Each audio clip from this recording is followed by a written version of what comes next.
Imobilização em relacionamentos. O custo do abuso e da negligência. A viagem marítima noturna é a viagem a partes de nós mesmos que estão divididas, repudiadas, desconhecidas, indesejadas, banidas e exiladas nos vários mundos subterrâneos da consciência. A finalidade dessa viagem é nos reencontrarmos com nós mesmos. Essa volta para casa pode ser surpreendentemente dolorosa, até brutal. Para realizá-la, temos de primeiro concordar em nada exilar. Stephen Cope M. Erling era uma mulher alta e de porte atlético, 30 e poucos anos, e trabalhava como instrumentadora cirúrgica numa cidade próxima. Ela me contou que meses antes começara a jogar tênis no clube com um bombeiro de Boston chamado Michael. De modo geral, mantinha-se distante dos homens, disse, mas aos poucos passou a se sentir bastante bem na companhia de Michael, a ponto de aceitar seus convites para uma pizza depois das partidas. Conversavam sobre tênis, filmes, seus sobrinhos, nada muito pessoal. Era evidente que Michael gostava de estar com ela, mas Marilyn repetia para si mesma que ele não a conhecia direito. Numa noite de sábado, em agosto, depois do tênis e da pizza, ela o convidou para passar a noite em seu apartamento. Contou que se sentira tensa e irreal, assim que se viram a sós. Lembrava-se de ter pedido a ele que fosse devagar, mas fazia pouquíssima ideia do que havia acontecido em seguida. Depois de algumas taças de vinho e de assistir à reprise de um episódio de Law and Order, aparentemente adormeceram juntos na cama dela. Por volta das 2 da manhã, Michael virou-se durante o sono. Ao sentir o corpo dele encostar no seu, ela explodiu, esmurrando, arranhando e mordendo o rapaz, aos gritos de "Canalha, canalha!". Assustado, Michael juntou seus pertences e foi embora. Depois disso, Marilyn ficou sentada na cama durante horas, atônita. Estava profundamente envergonhada e se odiava pelo que fizera. Agora havia me procurado, buscando ajuda para lidar com seu terror em relação a homens e seus inexplicáveis ataques de raiva. Meu trabalho com veteranos de guerra havia me preparado para escutar histórias dolorosas como a de Marilyn, sem tentar intervir de imediato para resolver o problema. É comum uma pessoa recorrer à terapia após um comportamento inexplicável, atacar um namorado no meio da noite, aterrorizar-se quando alguém a encara, ver-se coberta de sangue depois de se cortar com um caco de vidro ou vomitar de propósito todas as refeições. É preciso tempo e paciência para que se revele a realidade por trás desses sintomas. Terror e apatia. Marilyn contou que Michael tinha sido o primeiro homem que ela convidara à sua casa em mais de 5 anos, mas que aquela não fora a primeira vez que perdera o controle quando alguém ficava para passar a noite. Repetiu que sempre se sentia tensa e desorientada ao ficar sozinha com um homem, e que em outras ocasiões havia dado por si em seu apartamento, encolhida num canto e incapaz de recordar com clareza o que havia acontecido. Ela também disse ter a impressão de estar apenas fingindo que vivia. A não ser quando estava no clube, jogando tênis ou trabalhando na sala de cirurgia. Em geral, se sentia apática. Anos antes, descobrira que essa apatia podia ser amenizada quando se cortava com uma gilete, porém se assustara ao perceber que estava se cortando cada vez mais fundo e com maior frequência para obter alívio. Também tentara o álcool, mas isso lhe recordava o pai e seu descontrole com a bebida, o que a deixava enojada. Então, começara a jogar tênis como uma louca sempre que podia. Tinha a sensação de estar viva. Quando lhe perguntei sobre o passado, Marilyn respondeu que devia ter vivido uma infância feliz, mas que lembrava de pouquíssimas coisas antes dos 12 anos. Contou que fora uma adolescente tímida, até ter uma briga violenta com o pai aos 16 anos quando fugiu de casa. Matriculou-se numa escola pública comunitária e formou-se em enfermagem, sem qualquer ajuda dos pais. Sentia vergonha de, durante essa época, ter se tornado um tanto promíscua, o que descrevia como procurar amor em todos os lugares errados. Como costumava fazer com novos pacientes, pedi-lhe para desenhar um retrato de sua família, e quando vi o desenho reproduzido acima, decidi avançar bem devagar. Era evidente que Marilyn guardava lembranças terríveis, mas não se permitia reconhecer o que a imagem revelava. Ela havia desenhado uma criança extremamente aterrorizada, presa numa espécie de jaula e ameaçada por 3 figuras de pesadelo, uma delas sem olhos, e um enorme pênis ereto que adentrava seu espaço. E, no entanto, essa mulher dizia que devia ter vivido-se uma infância feliz. Como escreveu o poeta W. A. Auden, a verdade, como o amor e o sono, abomina. Aproximações demasiado intensas. Truth, like love and sleep, resents approaches that are too intense. Chamo isso de regra de Auden. E, respeitando-a, não pressionei Marilyn a me contar o que recordava. Na verdade, descobri que não é importante que eu conheça todos os detalhes do trauma de um paciente. É fundamental que ele mesmo aprenda a suportar sentir o que sente e saber o que sabe. Pode levar semanas ou até anos. Resolvi começar o tratamento convidando-a a participar de um grupo de terapia já em andamento, no qual ela poderia encontrar apoio e aceitação antes de enfrentar o motor de sua insegurança, vergonha e raiva. Como eu supunha, Marilyn chegou apavorada à primeira reunião, com uma expressão muito parecida à da agulha central de seu retrato de família. Distante, não se aproximou de ninguém. Eu havia escolhido aquele grupo porque seus integrantes sempre haviam se mostrado solícitos e acolhiam bem novos participantes cujo medo os impedia de falar. Sabiam, por experiência própria, que destravar segredos é um processo gradual.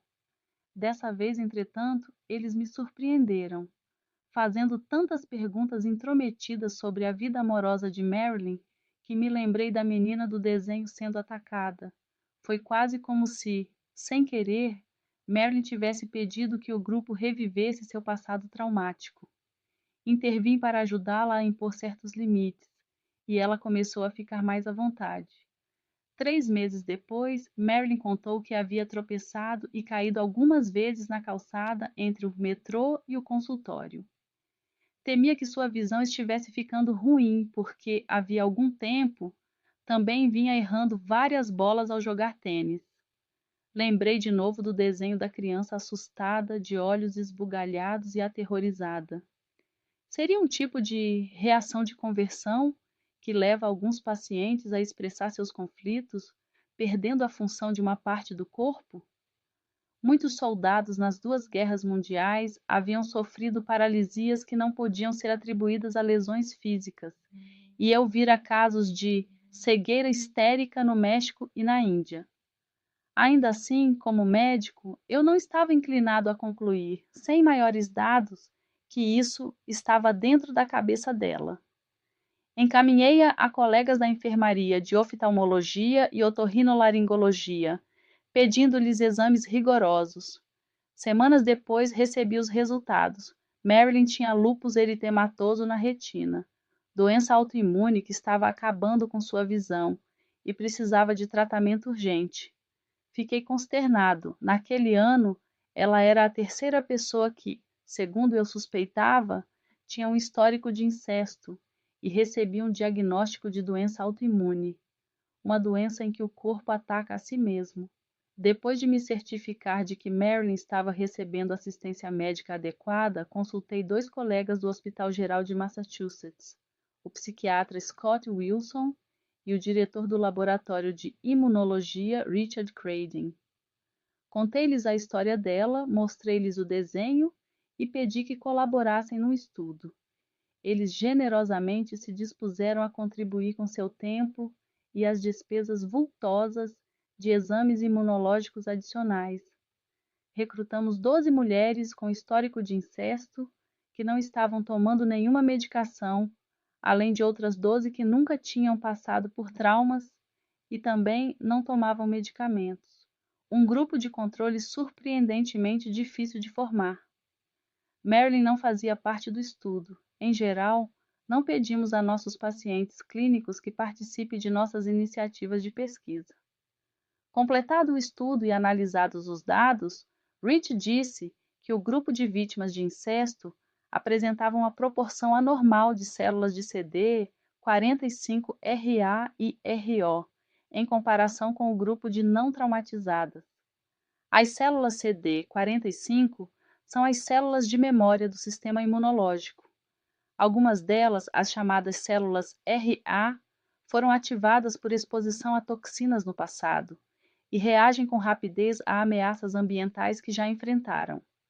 As células RO, por sua vez, são reservadas para novos desafios. O corpo recorre a elas para lidar com ameaças nunca enfrentadas. A razão RA-RO é o equilíbrio entre células que reconhecem toxinas conhecidas e células que estão à espera de novas informações para serem ativadas.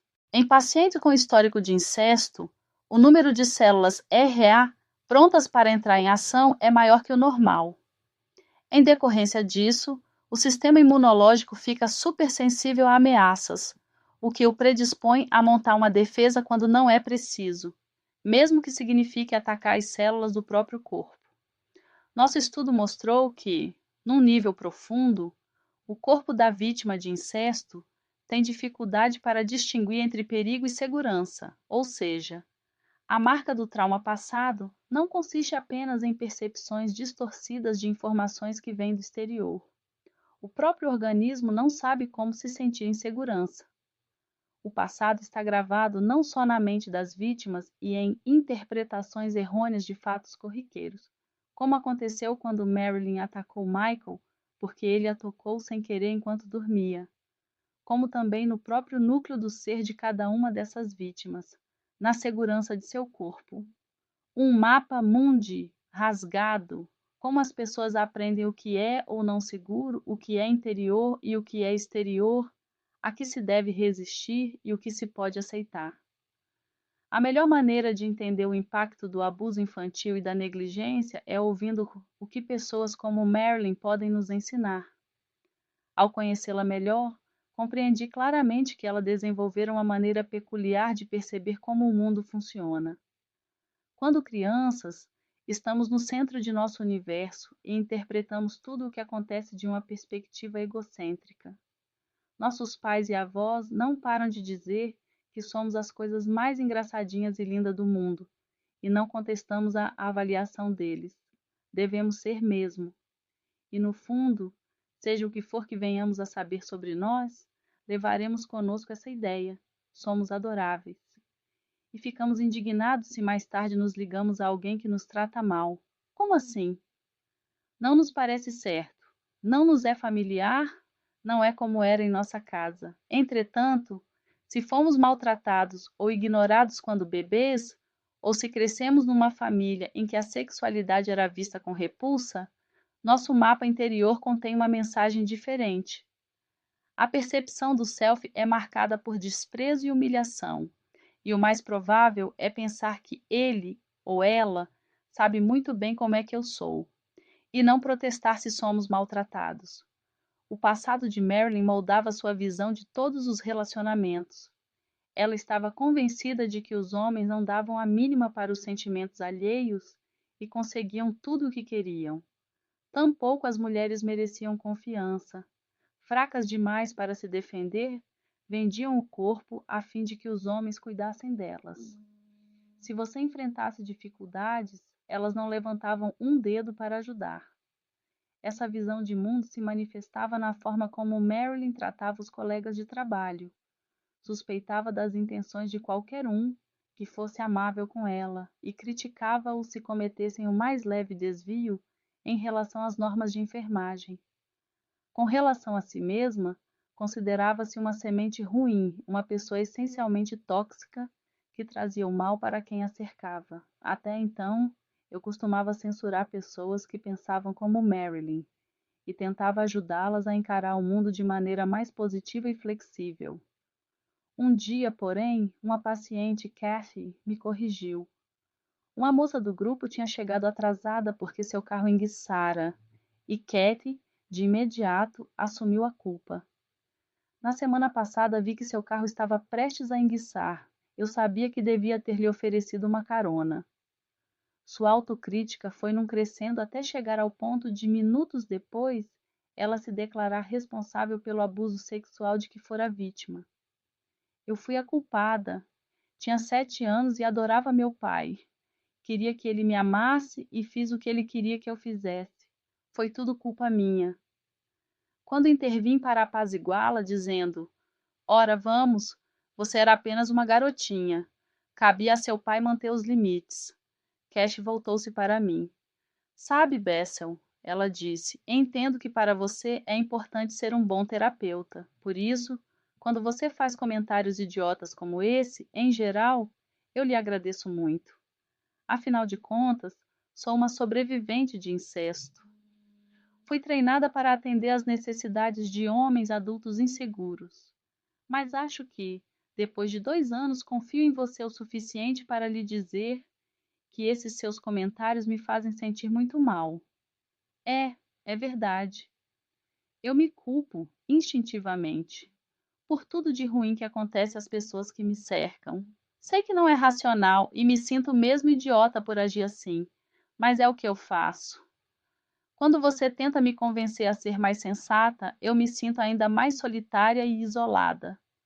E sua atitude confirma a sensação de que ninguém no mundo inteiro jamais vai compreender como é que eu sou. Agradeci a Kathy, sinceramente, por seu desabafo, e desde então tento não dizer a meus pacientes que não devem sentir o que sentem. Kathy me ensinou que minha responsabilidade vai muito mais fundo. Preciso ajudá-los a reconstruir seu mapa mundi interior. Como expus no capítulo anterior, pesquisadores do apego demonstraram que nossos primeiros cuidadores não apenas nos alimentam, nos vestem e nos consolam se estamos descontentes. Eles moldam a forma como o nosso cérebro, em rápida formação, percebe a realidade. As interações entre nós e nossos cuidadores ensinam o que é seguro e o que é perigoso, com quem podemos contar e quem não nos ajudará, aquilo de que precisamos para que nossas necessidades sejam atendidas. Essas informações estão incrustadas na rede dos circuitos de nosso cérebro e formam o padrão de como pensamos a respeito de nós próprios e do mundo ao redor. Esses mapas interiores mostram uma estabilidade notável ao longo do tempo. Isso não quer dizer, porém, que esses mapas não possam ser modificados pela experiência. Uma relação amorosa profunda, sobretudo durante a adolescência, quando o cérebro atravessa de novo um período de alteração exponencial, pode de fato nos transformar. A mesma mudança pode ser causada pelo nascimento de uma criança, já que com frequência nossos bebês nos ensinam a amar. Adultos vítimas de abusos ou de negligência na infância podem descobrir a beleza da intimidade e da confiança mútua, ou viver uma experiência espiritual profunda que amplie seu universo. Por outro lado, mapas infantis não contaminados podem ser tão distorcidos por um estupro ou pela agressão cometidos por um adulto que todas as estradas se redirecionam para o terror ou o desespero. Tais reações não são racionais e, por isso, não podem ser alteradas por uma simples correção de convicções irracionais. Nosso mapa mundi está codificado no cérebro emocional e alterá-lo exige a reorganização dessa parte do sistema nervoso central, como se verá na parte seguinte. Não obstante, aprender a reconhecer ideias e comportamentos irracionais pode ser um primeiro passo. Pessoas como Marilyn descobrem que suas premissas não são iguais às de outras pessoas. Se tiverem sorte, amigos e colegas lhes dirão, com palavras não atos, que a falta de confiança e o autodesprezo delas dificultam a colaboração. Todavia, é raro que isso aconteça e a experiência de Marilyn foi típica. Depois de agredir Michael, ela não teve nenhum interesse em pôr tudo em pratos limpos e ficou sem o amigo e parceiro preferido de tênis. É nesse ponto que pessoas inteligentes e corajosas como ela, que não perdem a curiosidade e a determinação apesar de derrotas seguidas, começam a procurar ajuda. Em geral, o cérebro racional é capaz de se sobrepor ao cérebro emocional, desde que nossos medos não nos sequestrem. Por exemplo, o medo de um motorista de ser parado pela polícia pode se transformar instantaneamente em gratidão se o guarda lhe avisa que ocorreu um acidente à frente. Entretanto, no momento em que nos sentimos aprisionados, furiosos ou rejeitados, ficamos propensos a ativar mapas antigos e seguir suas instruções. A mudança começa quando aprendemos a ser donos de nosso cérebro emocional, ou seja, quando aprendemos a observar e suportar as sensações dilacerantes que indicam sofrimento e humilhação. Só depois de aprender a tolerar o que sucede dentro de nós é que começamos a acolher, em vez de ocultar, as emoções que mantêm nossos mapas fixos e imutáveis. Aprender a lembrar. Mais ou menos um ano depois de Marilyn ingressar no grupo, outra participante, Mary, disse que desejava falar sobre o que lhe acontecera quando tinha 13 anos. Mary trabalhava como carcereira e estava envolvida numa relação sadomasoquista com outra mulher. Queria que as pessoas conhecessem seus antecedentes, na esperança de que se tornassem mais tolerantes em relação às suas reações extremadas, como sua tendência a se calar ou explodir à mais leve provocação. Lutando para pronunciar as palavras, Mary nos contou que certa noite, quando tinha 13 anos, ela fora estuprada pelo irmão mais velho e por uma turma de amigos dele. O estupro resultou em gravidez e a mãe lhe fez um aborto em casa, na mesa da cozinha. Sensibilizado, o grupo sintonizou-se com o que ela, aos soluços, estava compartilhando e consolou-a. Fiquei muitíssimo comovido com a empatia que demonstravam. Estavam confortando Mary de uma maneira que deviam desejar que alguém os tivesse acolhido ao se confrontarem pela primeira vez com seus traumas. Expirado o tempo, Marilyn perguntou se poderia usar mais alguns minutos para falar sobre o que havia sentido durante a sessão. O grupo concordou, e então ela disse: ouvindo essa história, fiquei pensando se fui mesmo vítima de abuso sexual. Devo ter ficado boquiaberto. Com base naquele seu desenho, eu sempre imaginara que ela estivesse ciente, ao menos em algum nível, do que ocorrera. Marilyn reagira como uma vítima de incesto em sua resposta a Michael, e se comportava cronicamente como se o mundo fosse um lugar aterrorizante. No entanto, embora tivesse desenhado uma menina molestada sexualmente, ela, ou pelo menos seu self cognitivo verbal, não fazia ideia do que de fato sucedera. Tudo nela, o sistema imunológico, os músculos e o sistema de medo, trazia as marcas, mas sua mente consciente carecia de uma história capaz de comunicar a experiência. Ela reencenava o trauma no seu dia a dia, mas não tinha narrativa alguma a que se reportar. Como se verá no capítulo 12, a memória traumática difere de lembranças normais de modos complexos e envolve várias camadas de mente e cérebro. Encorajada pelo depoimento de Mary e estimulada pelos pesadelos que se seguiram, Marilyn começou a fazer terapia individual para enfrentar o passado. De início, sofreu ondas de terror intenso e generalizado. Interrompeu as sessões por várias semanas, mas, ao constatar que não conseguia dormir e teria de tirar uma licença do trabalho, foi adiante. Como me disse mais tarde, meu único critério para decidir se uma situação é nociva consiste em sentir: isso vai me matar se eu não pular fora. Comecei a ensinar a ela técnicas de tranquilização, como concentrar-se em inspirar e expirar profundamente 6 vezes por minuto. E, ao mesmo tempo, eu a guiava, perguntando sobre as sensações da respiração em seu corpo.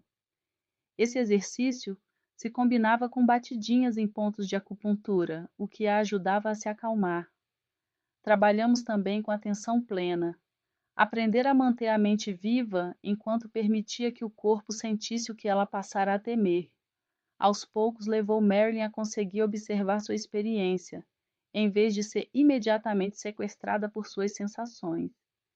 Ela tentara embotar ou abolir essas sensações com álcool e exercícios, mas aos poucos veio a se sentir segura o suficiente para começar a lembrar o que lhe acontecera quando menina. Ao adquirir domínio sobre as sensações físicas, também pôde perceber a diferença entre passado e presente.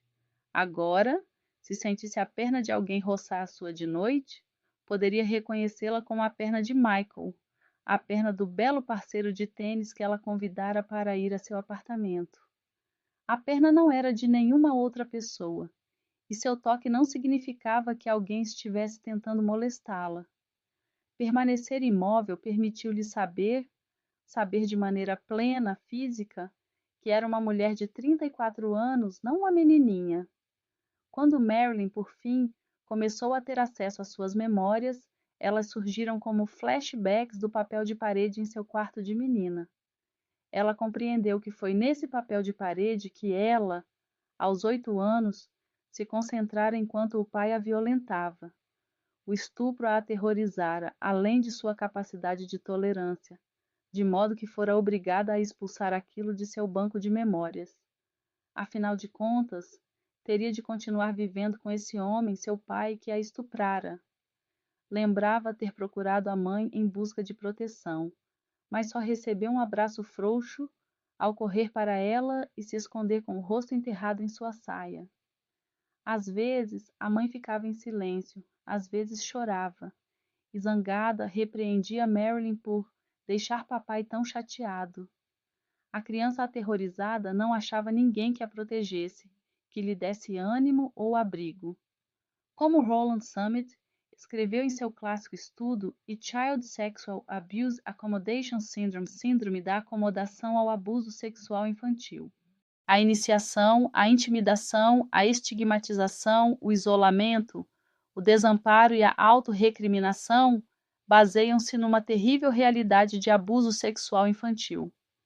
Qualquer tentativa da criança de divulgar o segredo será neutralizada por uma conspiração de silêncio e descrença por parte dos adultos.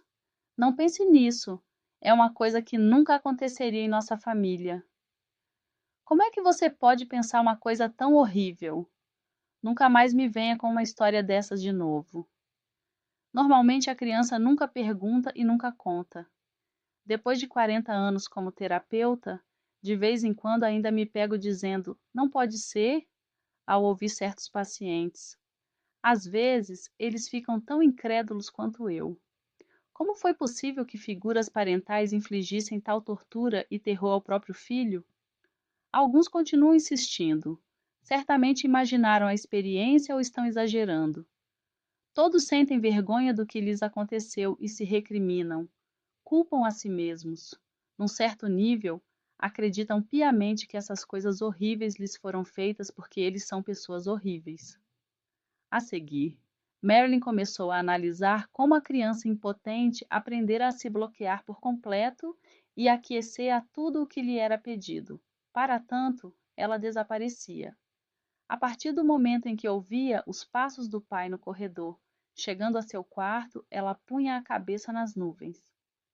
Outra paciente minha, que teve uma experiência semelhante, fez um desenho que mostra como funciona o processo. Quando o pai começava a tocá-la, ela dava um jeito de sumir. Subia como um balão para o teto, vendo dali outra menina na cama. Ficava feliz por não estar ali. Era uma outra que estava sendo molestada. Ver essas cabeças separadas do corpo por um nevoeiro impenetrável realmente abriu meus olhos para a experiência da dissociação, tão comum entre vítimas de incesto. A própria Marilyn mais tarde percebeu que, adulta, continuara a subir para o teto quando se via numa situação sexual. No período em que esteve mais sexualmente ativa, de vez em quando um parceiro comentava, surpreso, como ela mudava na cama e que ele mal a reconhecia, pois ela até falava diferente. Em geral, ela não se lembrava do que tinha acontecido, mas em outras ocasiões ficava aborrecida e agressiva. Marilyn não tinha a menor ideia de quem ela de fato era do ponto de vista da sexualidade, de modo que pouco a pouco se afastou totalmente dos homens, até conhecer Michael. Ode-o ao lar. Crianças não escolhem os pais, nem conseguem entender que eles podem simplesmente estar deprimidos, furiosos ou desnorteados demais para lhes dar atenção, ou que o modo como se comportam às vezes tem pouco a ver com os filhos. A única opção que lhes resta é se organizar para sobreviver na família que tem. Ao contrário dos adultos, para elas, não há autoridade a quem pedir ajuda. Seus pais são a autoridade. As crianças não podem alugar um apartamento ou se mudar para a casa de outra pessoa. A sobrevivência delas depende de seus cuidadores. Crianças percebem, mesmo que não sejam ameaçadas de maneira explícita, que se contarem aos professores que sofrem espancamentos ou abusos sexuais, serão castigadas. Assim, focam suas energias em não pensar sobre o que aconteceu e em não sentir os resíduos de terror e pânico no corpo. Como não conseguem suportar a consciência do que lhes aconteceu, também não têm como compreender que a raiva ou o terror que sentem tem a ver com o ocorrido. Elas se calam, agem e lidam com suas sensações por meio da raiva, do bloqueio ou do desafio. Crianças são também programadas para ser fundamentalmente leais a seus cuidadores, mesmo que sofram abusos em suas mãos. O terror aumenta na necessidade de apego, muito embora a fonte de conforto seja também a fonte de terror.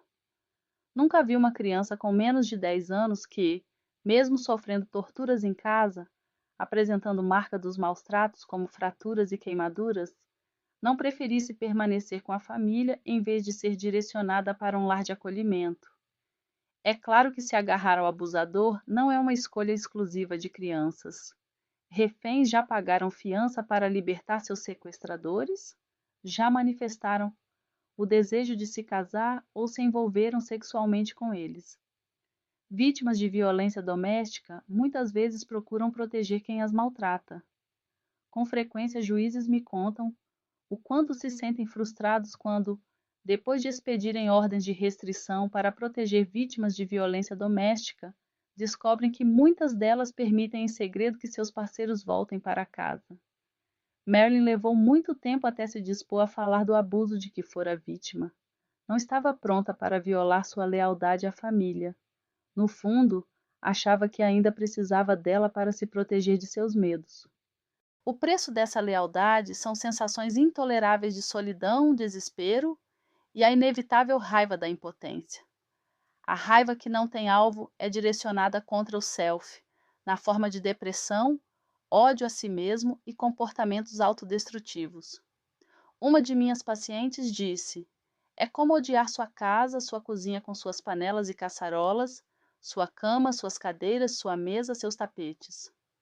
Nada parece seguro, muito menos o próprio corpo. Aprender a confiar é difícil. Outra paciente, uma professora primária cujo avô a estuprava repetidamente quando ela tinha menos de 6 anos, mandou-me o seguinte e-mail: enquanto voltava para casa, depois da sessão, comecei a refletir sobre o perigo de me abrir com o Senhor. E então, ao chegar à rodovia 124, me dei conta de que tinha violado a regra de não me apegar, nem ao Senhor, nem a meus alunos. Em nosso encontro seguinte, ela me disse que também tinha sido estuprada por seu instrutor de laboratório na faculdade. Perguntei-lhe se tinha procurado ajuda e prestado queixa contra ele. Eu não conseguia atravessar a rua para ir à clínica, ela respondeu. Precisava desesperadamente de ajuda, mas ali, de pé, senti que eu só ia me machucar ainda mais. E é bem possível que fosse verdade.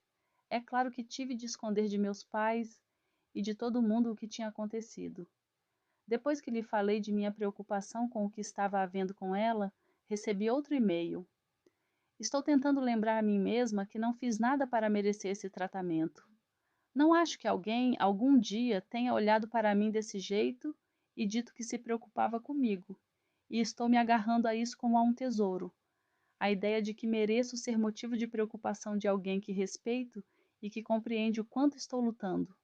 Para saber quem somos, para ter uma identidade, precisamos saber, ou ao menos julgar que sabemos, o que é e o que foi real. Temos de observar e classificar o que vemos ao redor de maneira correta. Precisamos também ser capazes de confiar em nossas memórias e distingui-las da imaginação. Perder a capacidade de fazer essas distinções é um sinal daquilo que o psicanalista William Nederland chamou de assassinato da alma.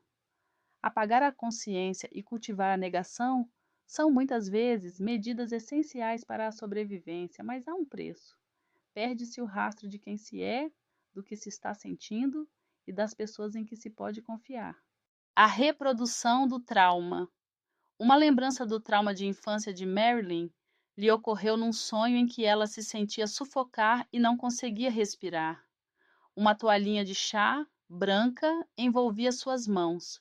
E a seguir, ela foi erguida no ar com a toalha em torno do pescoço, impossibilitada de tocar o chão com os pés. Acordou tomada de pânico, certa de que morreria. Seu sonho me lembrou os pesadelos que veteranos de guerra me contavam, nos quais viam as imagens precisas e não adulteradas de rostos e partes de corpos com que tinham deparado em batalha. Esses sonhos eram tão assustadores que eles procuravam não dormir à noite, valendo-se de cochilos de dia. Como não estavam associadas a emboscadas noturnas, essas sonecas pareciam mais ou menos seguras. Durante essa fase da terapia, Marilyn foi repetidamente dominada por imagens e sensações relacionadas com seu sonho de sufocação. Lembrava-se de estar sentada na cozinha, aos 4 anos, com os olhos inchados, dor de garganta e o nariz sangrando, enquanto o pai e o irmão riam dela e a chamavam de boba. Um dia, Marilyn me contou: enquanto eu escovava os dentes, na noite passada, fui tomada pela sensação de me debater. Eu me sentia como um peixe fora d'água, agitando-me de forma violenta por causa da falta de ar. Eu soluçava e sufocava ao escovar os dentes. Um pânico crescia no meu peito, junto com a sensação de me debater. Tive de usar todas as minhas energias para não gritar não, não, não, não, não, não, ali junto da pia. Foi se deitar e dormiu, mas acordou a cada 2 horas, como se um despertador soasse durante toda a noite. O trauma não fica armazenado como uma narrativa ordenada, com começo, meio e fim. Como se verá nos capítulos 11 e 12, no começo as memórias voltam como aconteceu no caso de Marilyn. Flashbacks com fragmentos da experiência, imagens isoladas, sons e sensações físicas que a princípio só trazem medo e pânico. Quando Marilyn era criança, não tinha como exprimir o indizível e de qualquer modo não faria diferença nenhuma. Ninguém prestava atenção. Como tantos sobreviventes de abuso na infância, Marilyn exemplificava o poder da força vital, a vontade de viver e de governar a própria vida, a energia que neutraliza o aniquilamento do trauma. Aos poucos, vinha a compreender que a única coisa que torna viável a tarefa de curar o trauma é o respeito pela luta de sobrevivência que permitia a meus pacientes resistir ao abuso de que tinham sido vítimas e depois suportar as noites escuras da alma, que inevitavelmente ocorrem no caminho da recuperação.